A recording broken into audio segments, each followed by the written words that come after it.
Hello, everyone. Thanks for joining us today.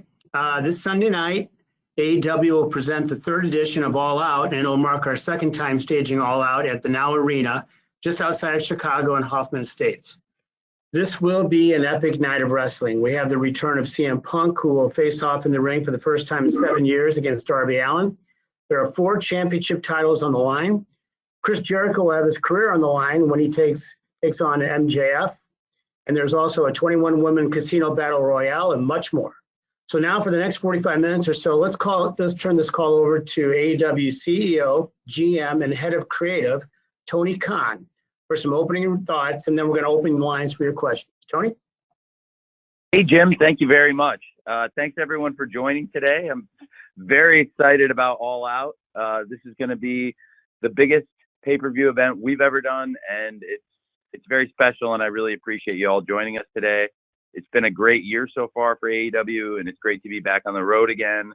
It's great to be at the Now Arena for Dynamite last night, Rampage tomorrow, and All Out on Sunday.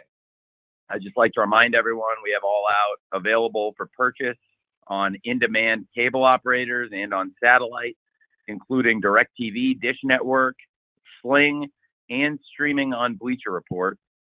We have All Out live in more than 140 movie theaters across North America. And our international fans and all of you great media folks can watch the event internationally on Fight TV. And I'm excited to get all your questions. I want to make sure we get as many as possible. So let's jump in and bring it on. All right, Tony, appreciate it. So what I'm going to do is, as normal, is I'm going to let you know the first question is going to be from Stephanie Chase of Digital Spy. And then Stephanie is going to be followed by Sean Radican of PW Torch. And then as we go on, I will let you know who's next in line. So Stephanie, you're up first. Right. Hi, Tony. Thanks for taking the time to talk today. Thank you, Stephanie. The card for All Out, it is just absolutely stacked. And without giving anything away, how have you found putting it together and not just picking the main event, but with so many big matches, making sure the talent are happy with where they're positioned and storyline wise? And you've done some huge matches on TV and special shows, but how did you decide what was saved for Sunday night and what could be done at something like an Arthur Ashe? It's a great question. We have so many great stars. We have a great roster, and it affords me the ability to be able to book a lot of big matches. And we have huge matches on Dynamite. There's going to be a great card at Arthur Ashe for Grand Slam, AEW Dynamite Grand Slam. But really at All Out, I think this is the biggest card we've ever presented, period. And it's our biggest pay-per-view card, and these are some epic matches. A lot of it was planned very far ahead, and there were some changes to the card, of course, but it's been a long time in the making, this card. And when I'm putting a pay-per-view card together, a lot of considerations go into it. In many ways, this was the most challenging, but then when it came time to put the order down, I didn't find it that way. It was pretty natural. Like in one pass, I said it, and pretty much everybody I've told it to and said, like, what do you think of this? Everyone's like, man, that sounds really, really, really good. And, you know, there's a lot of different ways to skin a cat. But like in this case, I think it's going to be great. It's a long process. I mean, it's a 24-hour job. And this past week, it really has been. Really life has been a 24-hour job for me the past several days, you know, with a lot going on as the Jaguars have had cut downs, and particularly as the English transfer window is closed. It's interesting timing as we go into a pay-per-view. So really I have been working like literally 24-hour days recently, and having to change the card up again in the last 24 hours and make some changes. I think it's all going to work out. We'll have a lot of exciting stuff coming up on Rampage and Dynamite. And this pay-per-view card, some of the things that are happening, CM Punk versus Darby Allin, that was not just a week or two of planning. I mean, that's really a year and a half in the making of talking between myself and Punk. And during that year and a half, Darby's been working his ass off and becoming a legitimate wrestling star. It's amazing to think back when I was on the Jericho cruise with Darby and thinking about putting in the story with him and Sammy, going into Revolution 2020 in January, we were talking, and I wanted to do something like Savage Steamboat with Darby and Sammy. And you might remember that Darby got the skateboard to the throat and couldn't talk. And I wanted to build to an epic comeback. And he came back when Moxley was getting beat down by the Inner Circle and Jeff Cobb in Atlanta. And he got one of the biggest pops in Atlanta, just one of the biggest pops, period. And it was an amazing comeback. And ever since then, Darby's been so hot. Through the pandemic, he rose and became a bigger name in wrestling. And that was all happening at the same time when CM Punk was contemplating a comeback to the wrestling business and, talking it over with me, and the timing had to be right. And now is the time, the Now Arena, and so much going into this card. And again, a 7-year layoff for Christian Cage, who to me is one of the all-time great wrestlers, and stepping in the ring with somebody who's already in the Hall of Fame, somebody who is one of the most accomplished wrestlers of all time, and the best champion in wrestling, Kenny Omega. I think it's such a stacked card, and I cannot wait for the Young Bucks Lucha Brothers cage match. Britt Baker and Chris Statlander is a tremendous, tremendous world title match. And we're going to, on Rampage, see more of what's to come. So I'm glad you asked, and I'm glad I got a chance to just lead off talking about the card a little bit, Stephanie, because in some ways it's been the most work to put a card together, but I think it will be the most rewarding for the fans and for all of us. And in some ways it's been the easiest. Thank you. Thanks, Stephanie. Okay, we're going to go next with Sean Radican of PW Torch. Following Sean, we've got Garrett Martin of Taste Magazine. Sean. Great. Hey, Sean, is Wade here? Are you the only Torch person here? I don't know can you hear me? I hear you. Okay. I don't know if Wade's here. I think Rich Fan's on with us. Good. Well, I love the Torch. It's great to hear from you guys. What can I do for you, Sean? It's good to talk to you, Tony. This is kind of a long question, but you've leveraged so many great things on TV in the last 8 to 10 weeks with big matches, and so many things have come together for you, like Dante Martin having a standout performance against the Young Bucks, bringing huge free agents like CM Punk, and sounds like perhaps more will come, maybe All Out this weekend or beyond. Britt Baker's on fire as a character, Anna Jay returning on TV, running venues like the United Center and Arthur Ashe coming up in New York.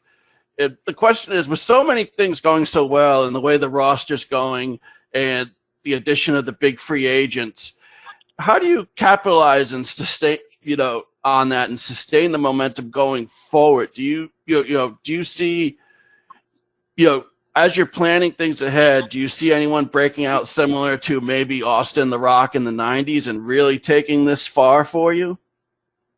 I don't want to compare different people. I think it can be apples and oranges trying to compare the current wrestlers to wrestlers of the past and the business of the past, because it's a very different business. And in many ways, it's a better business. And the business, some people will disingenuously point and say that the business was hotter in the past, but the fact is, right now, a wrestling company that's in prime position, and there's really two of us in the catbird seat, can make more money than any wrestling company ever made in the past.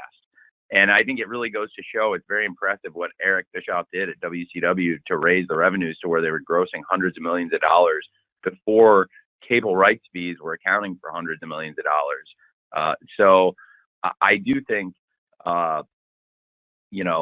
without comparing people from this era to people of the past era, there's a great way to keep our momentum going, Sean, and that is to keep delivering great pay-per-views, great Dynamites, and great Rampages, and keep those numbers high.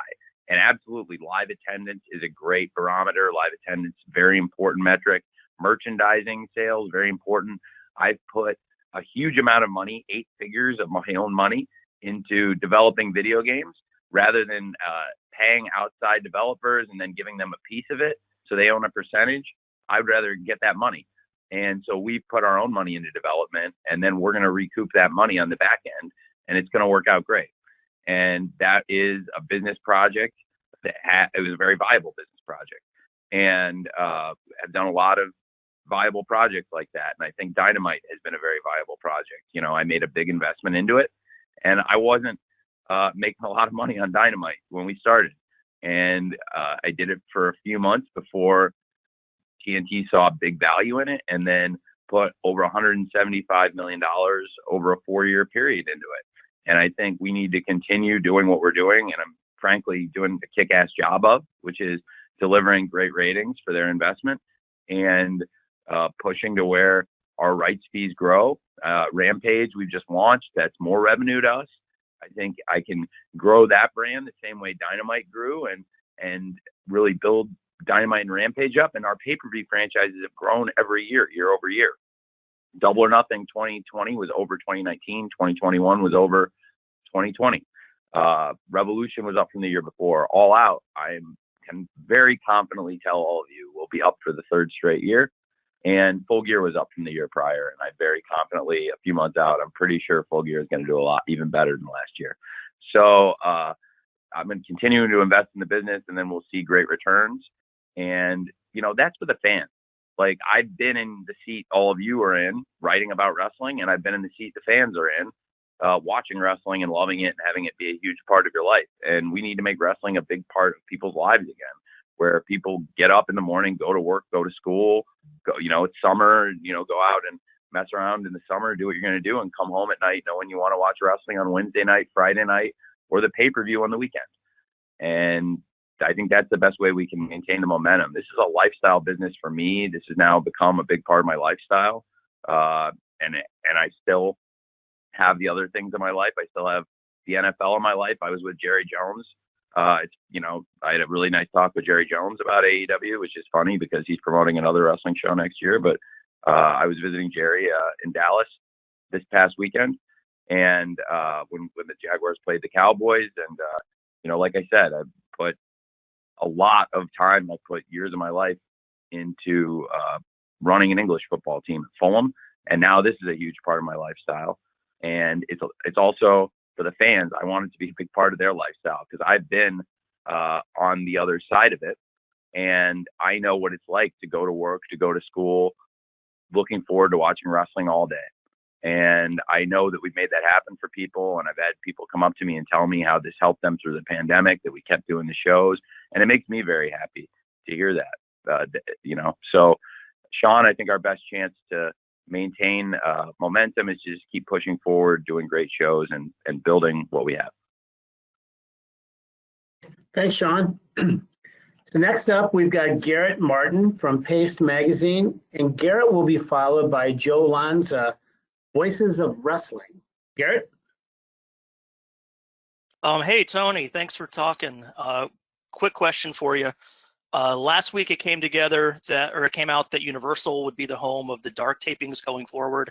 How did that deal come together, and what makes Universal a good place for you guys to tape there?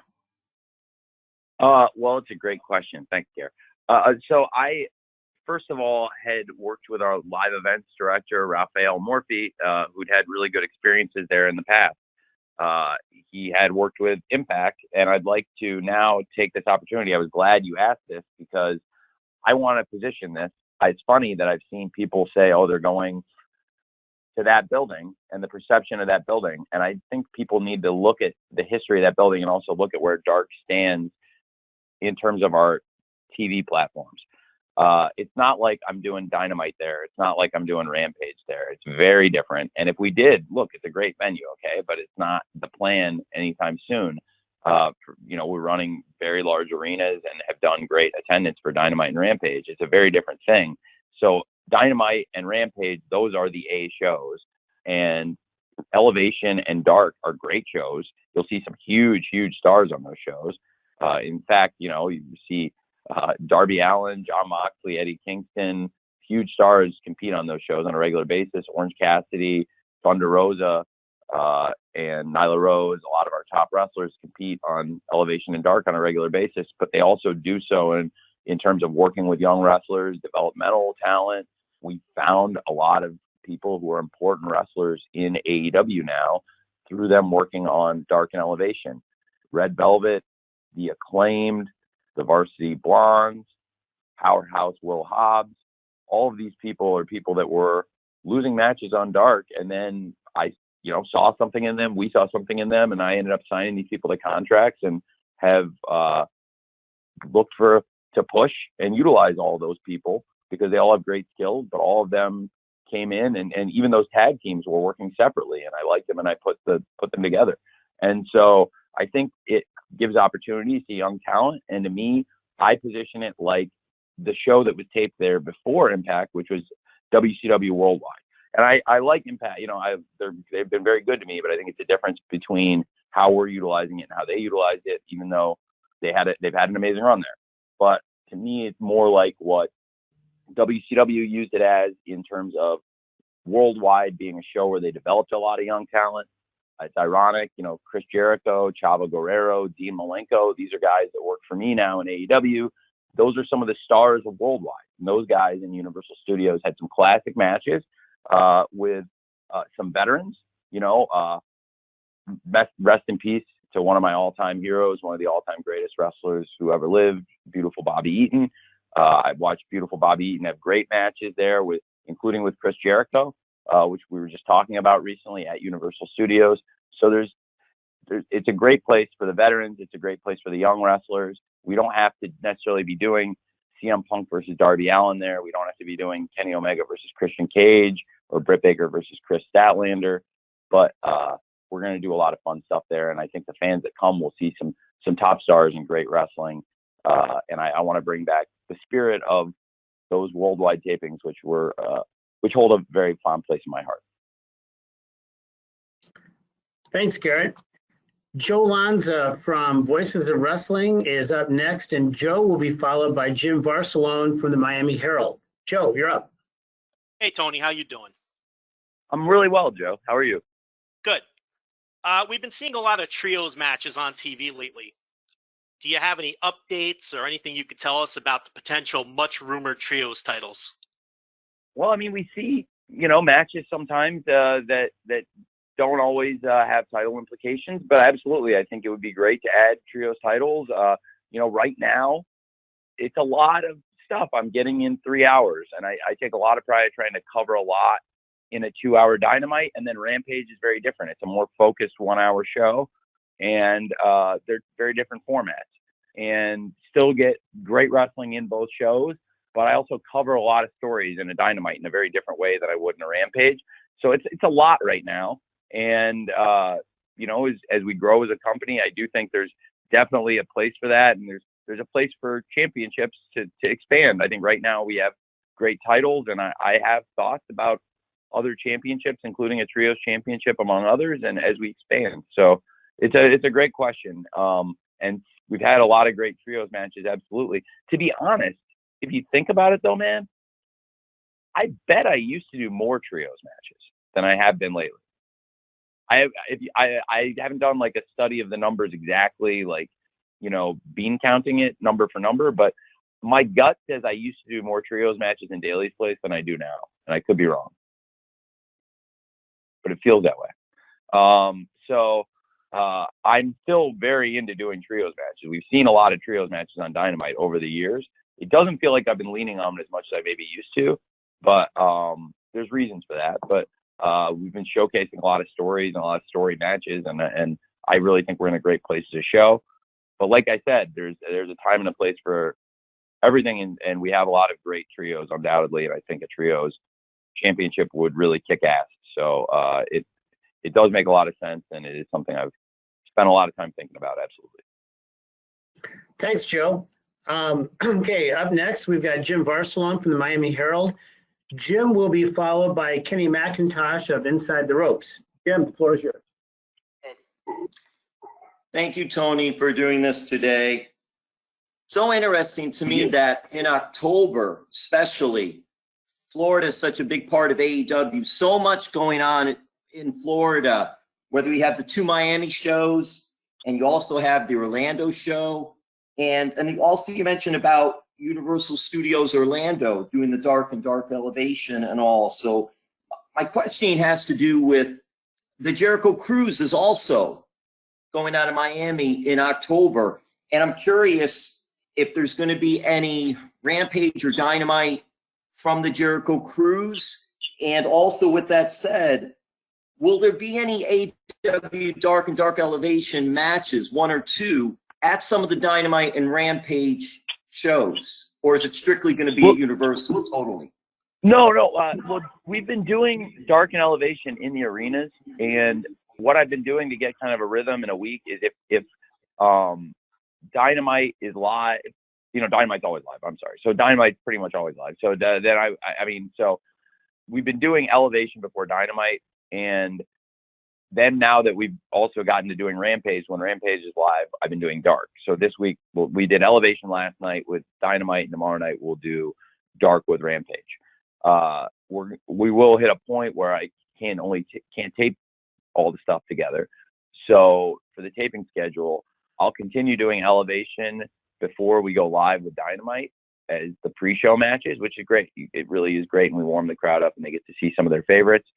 And Dark specifically will move to be most weeks the studio format. There's still going to be weeks you'll get Dark in a big arena, but a lot of the shows, and I'll do tapings, and I think it's going to be a lot of fun, and we'll get a chance to really focus on a lot of the talent. And I try to do my best at it, but you're running around at Dynamite sometimes, and you can't be in the chair for every moment on Dark because I have to produce pre-tape promos, backstage segments. I might need to go to the truck, so it's good for myself and all the coaches to be able to focus and work with the talent, and really for me to be able to put in and really focus on their stories as the main focus of that taping, rather than being something we're doing before or after our live 2-hour Dynamite. That's our bread and butter, if that makes sense. And we are doing a lot of stuff in Florida, so it's a multi-pronged question you slipped in there, Jim. But it's a great question.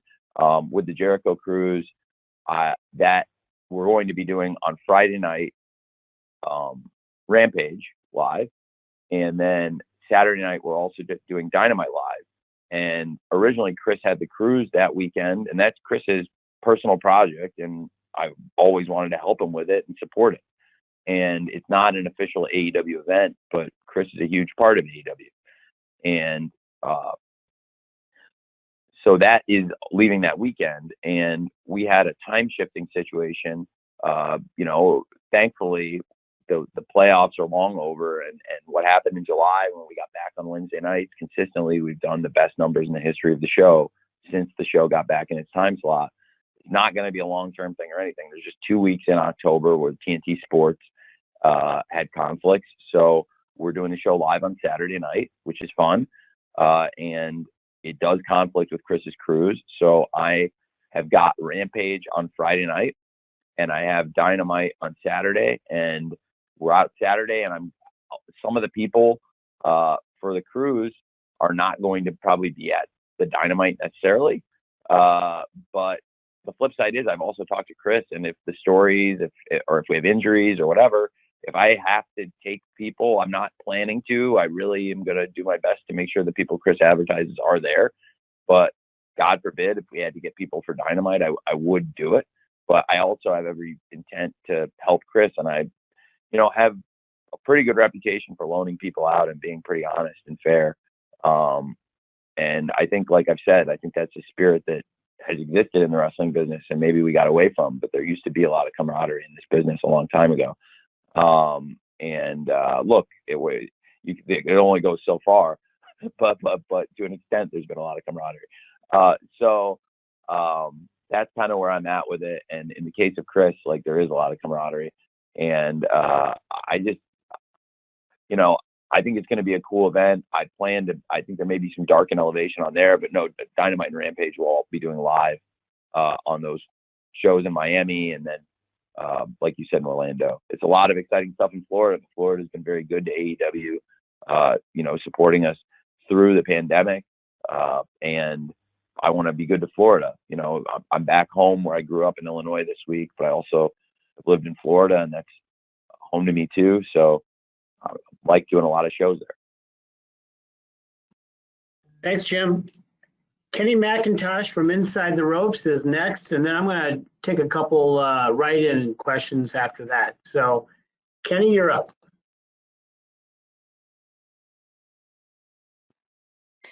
Kenny, you need to unmute yourself.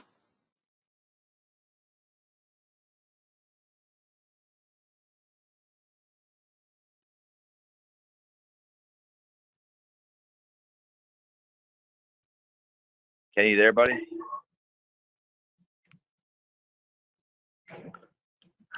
Kenny, you need to click the icon on the dashboard to unmute yourself.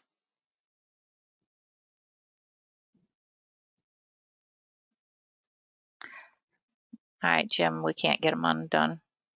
Okay, let me go to at least one write-in question right now, Tony. This was going to come from Paul Whiterly. Hope I'm pronouncing that correctly. Oh, I Paul. thought it was coming from Paul White. No, I think he's in the queue though. No, I'm just kidding. So Paul Whiteley from Paisley Radio has this question for you, Tony. With the huge success so far for AEW, are you as a company ahead of the goals and targets you set when you started? Very much so. Very much so. I was hoping to get a big contract extension to make Dynamite very sustainable, long-term show that was going to have a lot of security and bring in a lot of revenue. And we did that faster than I think anyone could have anticipated, getting an extension less than 4 months after we were on the air.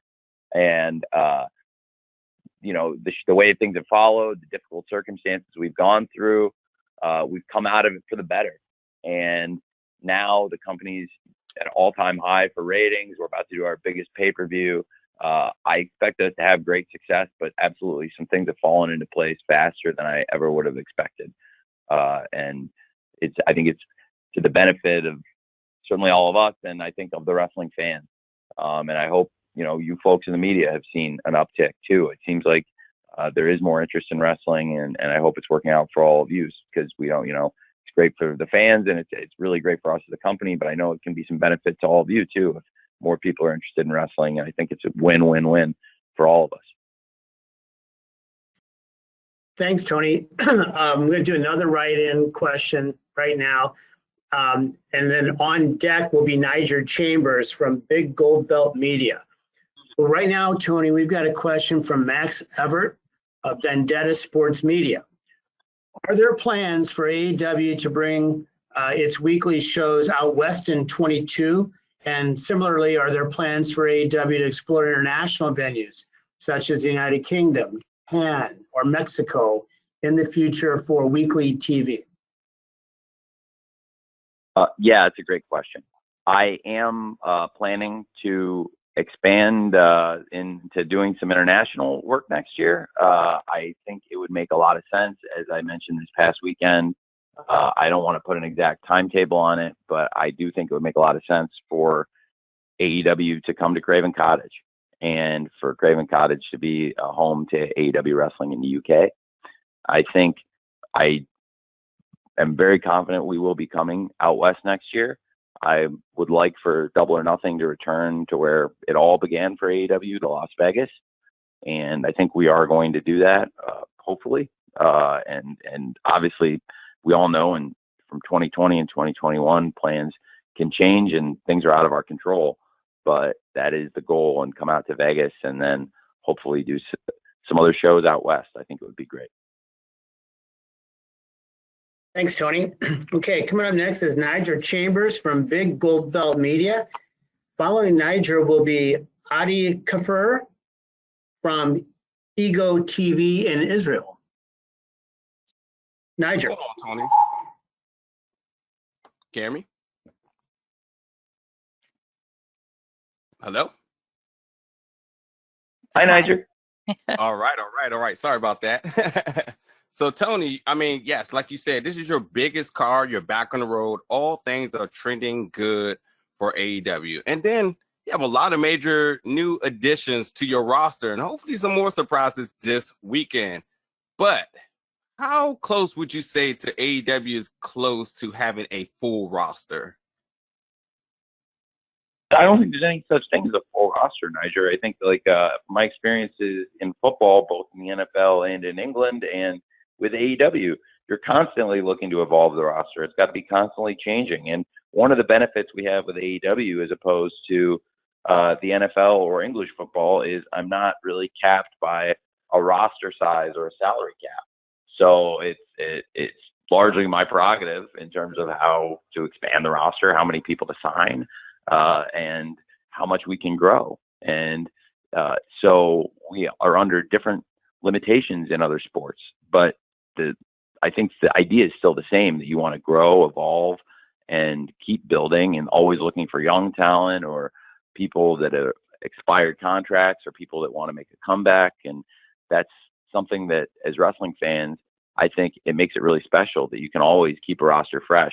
For example, I didn't go into this year thinking that I was going to take 2.0, who I had seen a number of times, that as independent guys, and I'd seen them on NXT, and I thought they were very good. I had no idea they were going to get released. They've been super, super valuable to us. And I really liked Daniel Garcia. He was a guy on AEW Dark who was working without a contract or anything and doing a very good job. And I thought he had a lot of potential. And when I saw 2.0 available, I thought there was really something there, and it fit the need of what we had at the time for the spot we had. And, new fresh faces can help. And every signing doesn't have to be CM Punk or John Moxley, the biggest, names like that. Like, you can also sign talent that can really come in and enhance the quality of the show and stack up and help your roster. So I think there's a lot of different philosophies about roster building I have. And, you're really looking to build from the top and the bottom. And that's how you grow, frankly, all the way through. And so there's all different spots in a wrestling company, and there's all kinds of different people that can fill the spots. And as we expand our programming and grow, we've expanded the roster a lot. I don't know. So I don't know if there ever is really such a thing as a full roster. It's a great question, though. Thank you, Tony. Thank you, Niger. Adi Kafur from Ego TV from Israel is up next. Adi, I hope I'm pronouncing your name correctly. I apologize if I haven't. Michael Johnson from Pro Wrestling Insider will follow. Adi? Hello, Tony. Hello, sir. It's really nice to meet you. I have two short questions. The first one is we're seeing the Forbidden Door taking a big amount of time in professional wrestling over the past couple of months. And I was hoping if you could spread a little light about the relationship between yourself and the other promoters from the other promotions. And the second question is you were talking about international touring, and I was wondering if Israel is one of the destinations of AEW in the future. These are great questions. So I am not sure when we would tour there, but absolutely, it's an attractive destination for wrestling, and I know it would be a great place to tour. Would be Israel. I'm not sure when we would make it out there, but travel has obviously been more difficult these past couple of years. It's definitely a great home for wrestling, and I was always amazed. I didn't know until really studying wrestling history that world-class championship wrestling had really caught on in Israel and caught fire there, and I thought that was really interesting. So I know wrestling can get really hot there. So it's definitely something to consider. And then, what was your question about the Forbidden Door and working with the other promoters? Can you spread a little light about the relationship with the other promoters from, New Japan Pro Wrestling, Impact Wrestling, NWA, AAA? They're all different relationships. It's like, different people. You can't put all your relationships, you can't put a label on all of them and say they're all the same. I have different relationships with different people. I think those are all good relationships I have, but they're all unique. I have a relationship with Billy at the NWA, and with Conan and Dorian with AAA, and with Scott and Ed and those Impact folks, and with New Japan Pro Wrestling, dealing with Ghetto and the American office, Rocky Romero, who I really, really, really like a lot. And so I think that they're all different relationships, but I like working with the different promoters and the different companies. I think it's good for the fans, and we've been able to put on some matches and have some titles defended that people didn't think they were going to get to see. And I think it's been great exposure, frankly, for those companies. And I've also done a lot of favors in the last couple of years. And someday maybe they'll pay off. They might not, but you never know. But it's good karma for AEW. Thank you very much, Adi and Tony. Michael Johnson from Pro Wrestling Insider is next. I will follow Michael with a write-in question. Michael. Hello, can you guys hear me? Yep. Hey. Hey, Tony. I wanted to ask you about the CM Punk relationship. A lot of people have asked about what it's like getting him to come to the company. I'm curious, after 2 years of working and heading AEW and building relationships with the Elite and Cody and everybody else, what has it been like collaborating with Punk on a creative level to figure out what's the right way to have him enter the superhighway that is this company, the right storyline, the right match, the right opponents? Because he's always been someone who said, okay, but what are we going to do next? So I'm sure those conversations are happening, but what has it been like collaborating with him and figuring out what's the best way to get the most out of CM Punk for AEW beyond just this initial honeymoon time? We're having a great time. I had a great time with him last night in the trailer, putting stuff together. I've had a great time with him this whole run, going out to dinner and trying to figure out ideas, coming up with the first dance, this match with Darby Allin. He's great. He has a great mind, and he's a fun, cool guy.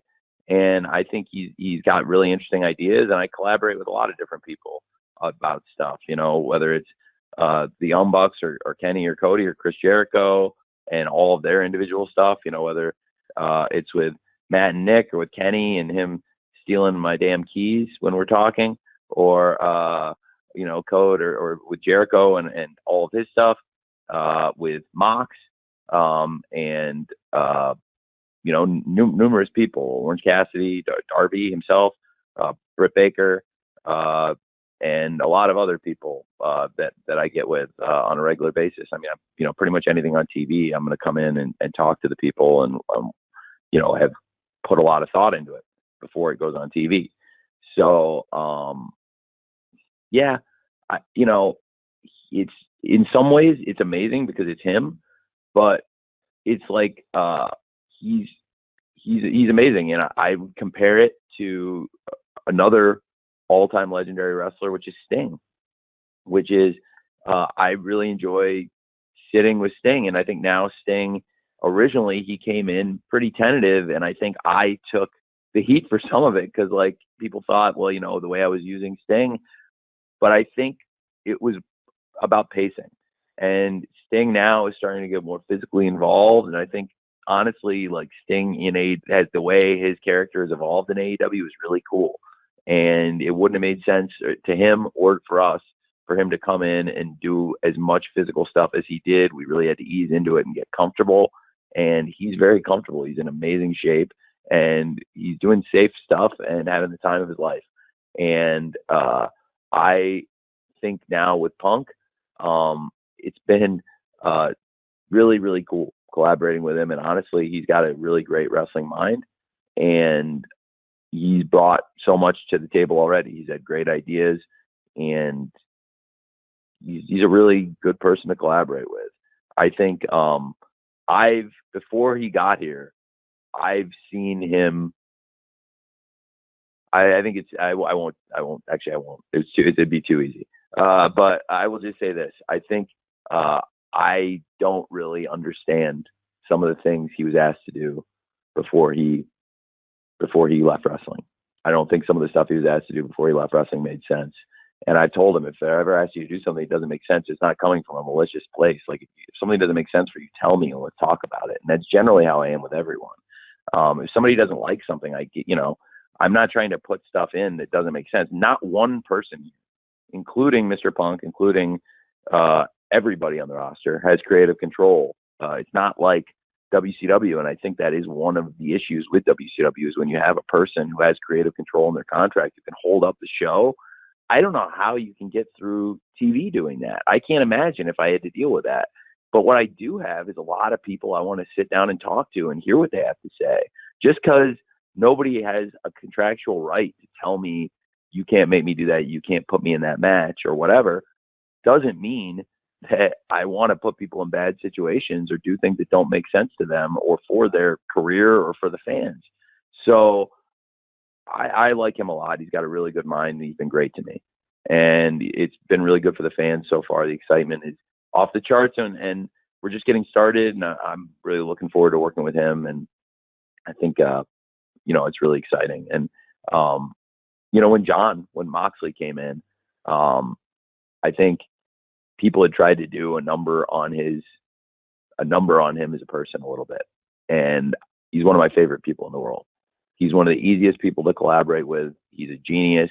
He's got a great mind. He's writing a book right now that when people read it, I think it's the best wrestling book in a really long time because he wrote it by hand. You'll definitely be able to tell he wrote it by hand. And it's him. It's like him doing a promo. And I just think he's been amazing to collaborate with. And people had said through the grapevine, you hear rumors that the guy is difficult or whatever. Well, it couldn't be more the opposite of the case. He's strong-willed. He has ideas, but he also brings so much to the table, and he's a really good person and great to work with. And that's true of both guys. So I really like, of course, like I said, I've really enjoyed working these past couple of years with John, and now, building a relationship over a year, talking, and now really being together every week. I really like CM Punk. Thanks, Tony. I've got a write-in question here from Eleanor Line of Eleanor Wrestling on YouTube. I'm going to ask it and then ask Joe Rivera from the Sporting News to be ready to go once Tony gives his answer here. So Eleanor wants to know, with the incredible women's division that AEW has and the addition of the Casino Battle Royale this Sunday, how does AEW plan to continue to elevate and improve women's wrestling? It's a great question. Well, I'm doing a lot of things. I'm trying to, first of all, help other companies with women's wrestling in addition to my own. And so I think people really have seen a lot of our women's wrestlers this past weekend. I loaned some of them out to the NWA, and I thought that was a cool event they put together, and I was happy to help out with it by sending our AEW talent and paying them. And I have moved the Casino Battle Royale onto this card because it is a really valuable match. And in my opinion, in the 2 years from when we did the first women's Casino Battle Royale, which I was the agent on, and I'll be the agent on this one too, it was great working with the talent. It's a much better roster. Just like the first Casino Battle Royale men's we did, there was a lot of independent wrestlers and people, God bless them, they're great. Same with the women's Casino Battle Royale. There's some great people in there, but in my opinion, the roster is much better. So just like at Double or Nothing, it was a much more coherent, better roster, and I think a much better match than the first one. I expect a more coherent roster and a better match. And the first women's Casino Battle Royale was really good. I liked it. I thought everyone did a great job, and I commended everyone coming back. But I think we can top it and have a better match. The roster is just much more stacked. There's a lot of star power in it, and a lot of the biggest stars in the match weren't here a couple of years ago. So it's been really, it has come a long way. A lot of that is through the pandemic. And again, going back to Dark, I tried to expand the roster and really build a developmental system through AEW Dark. And the pandemic afforded the ability to do so because doing the empty tapings, I was able to just tape for hours and hours on end, bring people in and get, a good look at numerous wrestlers that we probably wouldn't have had a chance to really spend that kind of time with, to basically be in the empty arena and be able to devote an entire day to taping Dark. And, now not being in Daly's place, it's kind of a different setup. but I think we grew so much in that time, and so many people came along in that era. Now all of a sudden we're back on the road, and we have all these people that, the fans in the arenas just can't get enough of. And now, Red Velvet and Ty Conti and Thunder Rosa and people that have really come in the past year plus have built great reputations. And it was really fun. It was really fun and gratifying to see the reaction Anna Jay got, because I had a feeling, that was something I really, really had a good feeling was going to get a big pop, and it did. And I was really excited when it did. And I just think continuing to build the roster is important, because the better the star power is in any wrestling company, in any wrestling division, the more attention it's going to get and the more focus it's going to get. And they're getting better. And that's why I moved them onto the pay-per-view, because that match is going to be very good. And there's a lot of stars in that match. And then look at the match I put on the buy-in. It's no disrespect being on the buy-in. And this is a great chance for me to clear that up, because if you look at people that wrestled in that spot, I mean, our first pay-per-view, we had Hangman, MJF, and many others in that match on the buy-in. I put big stars there repeatedly, and look at the match. Since we were unable to deliver on Andrade El Idolo versus Pac, look at the match I put on the buy-in to replace the Women's Casino Battle Royale, a match that involves Matt Hardy, a legend in the wrestling business, a veteran of over 25 years in this business, and Jungle Boy, one of our biggest young stars, and Orange Cassidy, another one of our biggest stars. Luchasaurus is a huge act here. Private Party, one of our top teams. A lot of big wrestlers in AEW. Chuck Taylor, the Best Friends, and important people in that match. And I think and Matt Hardy was excited to do it, and Jungle Boy was excited to do it. And Orange Cassidy doesn't get excited about anything, but he was about as excited as he gets. So, it's a great spot. And I think for them to move on and do that match, they were very happy to take that spot on. So if anybody's going to have like a negative perception or say which I see people say all the time, it's kind of crazy because that match is really important. It drives a lot of viewership, and it has a ton of eyeballs on it. It's an advertisement for the pay-per-view, and it's a big statement of confidence in the people that are in it, because you're really relying on them to do something good that's going to sell this pay-per-view. But it's gotten a perception that the pre-show match, the buy-in match, that it's not important. And I mean, when I was a kid and I saw Stone Cold Steve Austin in a pre-show match. And I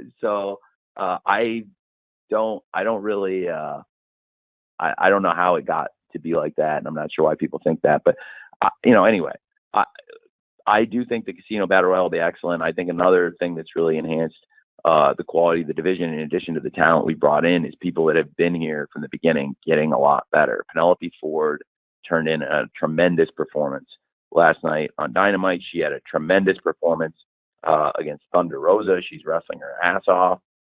And then Nyla Rose has been a consistent force from day one, still great. But we've seen a huge improvement to me in Penelope. And then on top, you've got Dr. Britt Baker, who is one of the most improved wrestlers in the world over the past couple of years, maybe the most improved. She was voted by the fans the most improved wrestler in the world.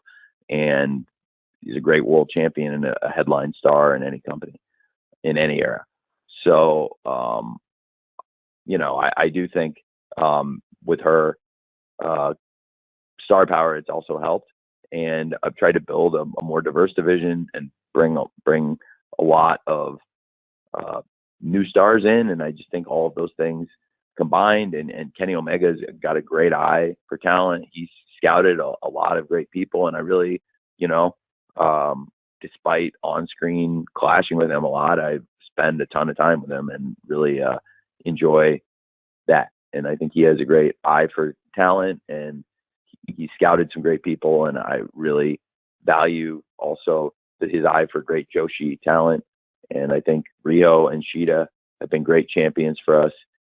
Emi Sakura and Yuka Sakazaki have come in and done really well for us. And we'll see Sakura again back in the Women's Casino Battle Royale, along with Shida.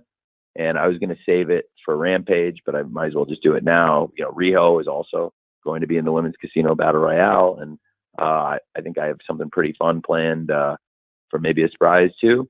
So it's going to be a good time.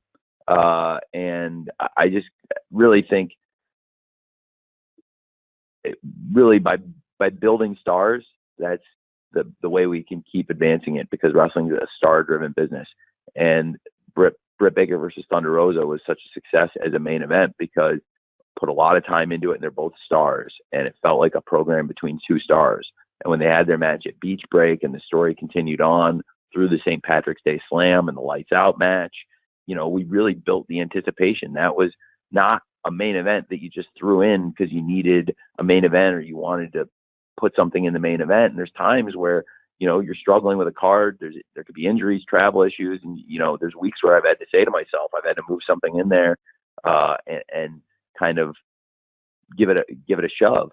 And this was something that belonged in the main event, and, you know, it was a credit to their work and to the star power I think the division is building. And there are many other people that are coming in and doing exciting things. I think Jade has a world of potential and is doing great. So, you know, really just going to keep working on it. And I'm looking forward to Britt versus Statlander, and looking forward to the Women's Casino Battle Royale and the pay-per-view. Thanks for the question, Eleanor.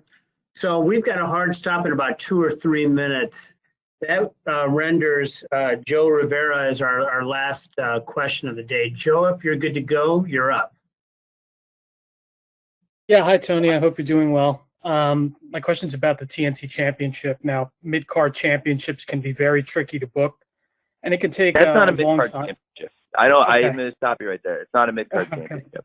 The only people that have held the belt are Cody, Brody Lee, rest in peace, Darby Allin, and Miro. So I don't consider it, I'm not booking it like a mid-card championship. I'm looking at it as like a top title that stars hold. So I will take exception right off the bat. But Okay, that's totally fair. But how impressive is it to you to see how each champion has elevated the title, and how important is having that title with so much respect and so much prestige early on? well, you got me back with the second half of your question. Okay, I'm back with you. So that is the key to the championship, is that none of the champions have been a stretch. In thermodynamics, heat is passed from a warmer body to a cooler body. If you have a hot belt and you take a cold wrestler and you say, I can heat this guy up by putting the belt on him, the problem with that is that you cool off the belt. So the key to this belt, in my opinion, has been that from the beginning, it's been hot matches, hot issues. It's been pushed on television, and the champion has always been a protected star. And it would not have been right for Darby to honestly win the first tournament. And Darby was a huge part of the tournament. He went to the semifinals and lost to Cody before the Cody Lance Archer match at the pay-per-view, because it was part of the build for Darby finally winning the title. Cody and Darby had a classic match at Full Gear, which was a great pay-per-view. And even though we were only at 25% capacity, I thought it was one of the best wrestling shows anyone did all year, period. And really, for me, I just think it wouldn't have made sense where he was at that point. He had to get red hot for it to be the right time for him. And same for Brody and Miro. Those are huge stars. And neither of them came in and won the TNT title their first week. They really built up and built steam and solidified their place in the fans' eyes. So I think the belt has been very protected, and that's why it is not a mid-card championship. And I never intend for the TNT title to ever become a mid-card championship. It's really near and dear to my heart. And so I think protecting the title is really the key thing. And when you look at other quote-unquote mid-card championships, that's how they became mid-card championships. You know, there's other belts in wrestling, and I think we all know the one I'm talking about, that used to be really protected, that used to mean something really important, and it's been batted around, it's been retired, it's been brought back. Well, what does it even mean anymore? And I never will let this be that. Thanks, Tony, and thanks for the question, Joe. And unfortunately, we're out of our time for this afternoon. So per our custom, we'll be distributing an audio recording shortly, and we look forward to seeing many of you in person at All Out. So wherever you may be over the Labor Day holiday, on behalf of the entire All Elite Wrestling family and Tony Khan, thank you for your time today, Tony. We thank you for your interest and support, and hope all of you have a safe and fun 3-day All Out weekend. Thank you. Thanks.